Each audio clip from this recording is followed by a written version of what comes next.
যারা আত্মহত্যা করে তাদের আত্মা নাকি কবরের ঠাঁই পায় না, গাছে গাছে কিংবা যেখানে সে আত্মহত্যা করে সেখানে সবসময় ঘুরে বেড়ায়। আজকে আমি তেমন একটা ঘটনায় আপনাদের সাথে শেয়ার করব যা আমার আম্মুর কাছ থেকে শোনা, আমার জেঠির সাথে ঘটে যাওয়া। ঘটনা 1। আমাদের গ্রামের বাড়ি হলো জামালপুর, গ্রামের নাম নবাবপুর। তো আমাদের গ্রামেরই পাশের একটা গ্রাম থেকে একজন লোক প্রতিদিন আসতো ধান খেতে পানি দেওয়ার কাজে। সে সারাদিন কাজ করত আর রাতে বাড়ি ফিরে যেত। এমনই একদিন সে তার বউয়ের সাথে রাগারাগি করে কাজ করার জন্য চাই সেই খেতে পানি দেওয়ার যে মেশিন ঘর, সেই মেশিন ঘরে। তো সে আর ওই দিন রাতে বাড়ি ফিরে না, সারা রাত ওই মেশিন ঘরে থাকে এবং সারা রাত সে সিগারেট খায়। সকালে একজন লোক ওই মেশিন ঘরের পাশের রাস্তা দিয়ে যাচ্ছিল ফজরের নামাজ পড়ার জন্য, তখনই দেখে যে ওই লোকটার মরদেহ মেশিন ঘরের পাশের একটা গাছে ঝুলছে। সে চিৎকার করে সব লোকজন ডাকাডাকি করে জড়ো করে এবং সেই লোকটির মরদেহ নামিয়ে দাফন করার ব্যবস্থা করা হয়। লোক মুখে শোনা যায় তার স্ত্রীর সাথে ঝগড়া করে রাগে সে আত্মহত্যা করে। তো ওই লোক যেখানটাই আত্মহত্যা করে সে জায়গাটা ছিল আমাদের বাড়ির ঠিক পাশের রাস্তায়। বলে রাখা ভালো, আমাদের বাড়িটা আজও পাড়া গায়ের মতো, চারিপাশে শুধু গাছগাছালি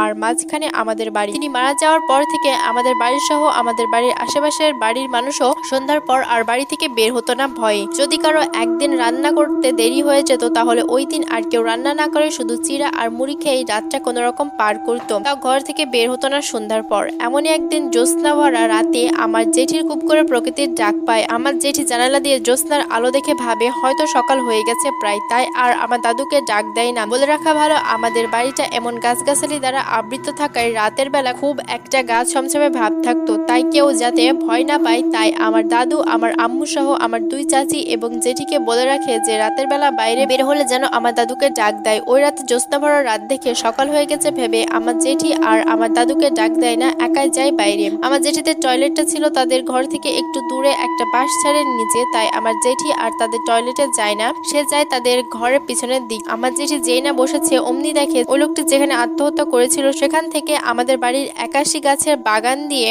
একটা সাদা কাপড় পরে কেউ একটা আসছে। এটা দেখে আমার জেঠি বেশি একটা না ঘাবড়ালেও যখন দেখে যে ওই সাদা কাপড় পরা অবয়বটির পা মাটিতে নেই, চোখ দুটো লাল এবং পায়ের পাতা পেছন দিকে, আর অবয়বটি ধীরে ধীরে জেঠির দিকে আসছে, তখন আর আমার জেঠি বুঝতে বাকি থাকে না এটা আসলে কি। জেঠি বুঝতে পেরে এক দৌড় দেয় ঘরে যাওয়ার জন্য। জোরে দৌড়াতে গিয়ে আমার জেঠি তাদের ঘরের সামনে পড়ে যায়, আর ঠিক তখনই আমার দাদু সজাগ হয়ে যায়। আর আমার জেঠির থেকে সবকিছু শুনে আমার দাদু অনেক রাগারাগি করে বলে যে আমি না বলেছি যে আমাকে ডাক দেওয়া ছাড়া রাতে একা বের হবে না। তারপর থেকে আর কিছু দেখেনি আমার জেঠি। ঘটনা 2। এই ঘটনাটা ঘটে আমার সাথে যখন আমরা গ্রামে বসবাস করতাম।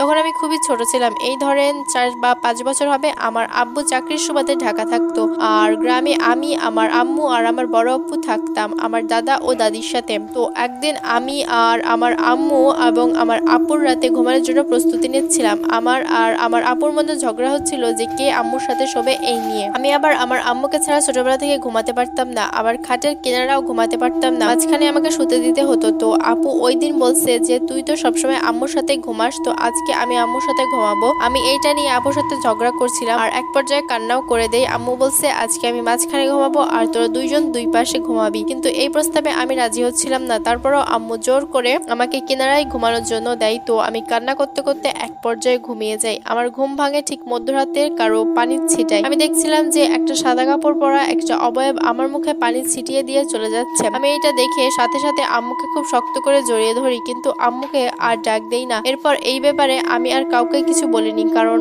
আমি ছোট হওয়ায় ঘটনাটা খুব তাড়াতাড়ি ভুলে যাই আর কাউকে বলা হয় না। তবে এখন আমার প্রায় কথাটা মনে পড়ে আর গা শিউরে ওঠে, আর আমি ভাবি যে আমি কেন কাউকে এই ব্যাপারে কিছু বললাম না। তারপর কয়েক মাস পর আমরা ঢাকায় চলে আসি আর আমি ঘটনাটা আমার ছোট মনের ভুল ভেবেই ভুলে যাই।